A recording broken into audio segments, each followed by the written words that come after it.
අද මම ඔයාලට මේ වීඩියෝ එකෙන් කියන්න යන්නේ මානව පරිණාමය ගැන. අපි බලමු මානව පරිණාමය සිදු වුණේ කොහොමද කියලා. මානව පරිණාමය යනු වානරයන් වැනි පූර්වජයන්ගෙන් නූතන හෝමෝ සේපියන්ස් නම් මිනිසා බිහිවීමට හේතු වුණ ජෛව විද්‍යාත්මක හැසිරීමේ වෙනස් වීම් ක්‍රියාවලියයි. මීට වසර මිලියන කිහිපයකට පෙර අප්‍රිකාවේ ජීවත් වුණු පොදු පූර්වජයන්ගෙන් මානව පරම්පරාව වෙනස් වීමට පටන් ගත්තා. තවද මානව සම්භවය පිළිබඳව අධ්‍යයනය කිරීම මානව විද්‍යාව නමින් හඳුන්වනු ලබනවා. මිනිසා නම් සත්වයා පෘෂ්ඨවංශිකයින් අතර සිටින යුතේරියා නම් උපසත්ව ගණයට අයත් වනවා. ශීරපායින් ප්‍රධාන වශයෙන් ගෝත්‍ර 15කට බෙදා දක්වනු ලබනවා. ප්‍රිමාටේස් නම් ගෝත්‍රය ඒ අතරින් ප්‍රධාන තැනක් ගන්නවා. වඳුරන්, වානරයන් සහ මිනිසා අයත් වන්නේ මෙම ගෝත්‍රයටයි.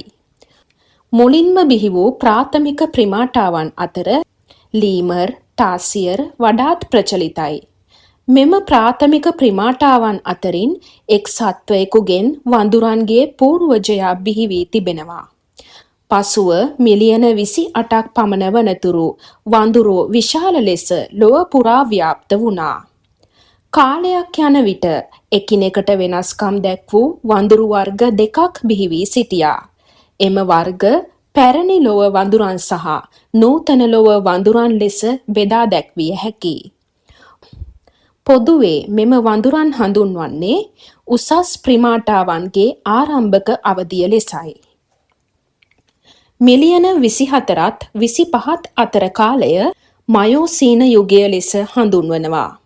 එවකට සිටි අප්‍රිකා වානරයන් විශාල ලෙස ව්‍යාප්තව ගියා. මොවුන් මයෝසීන වානරයන් ලෙස හඳුන්වනු ලබනවා. මොවුන්ගෙන් කොටසකින් ලොව මානවයන් බිහි වුණා. නූතන හෝමෝසේපියන්ස් නැමැති මානවයා තවත් ප්‍රිමේටස් කණ්ඩායමක් වන වානරයින් සමග ඉතා සමීප සම්බන්ධතා පවත්වා ඇති බව ජානමය සමානතා මගින් පෙන්නුම් කෙරෙනවා.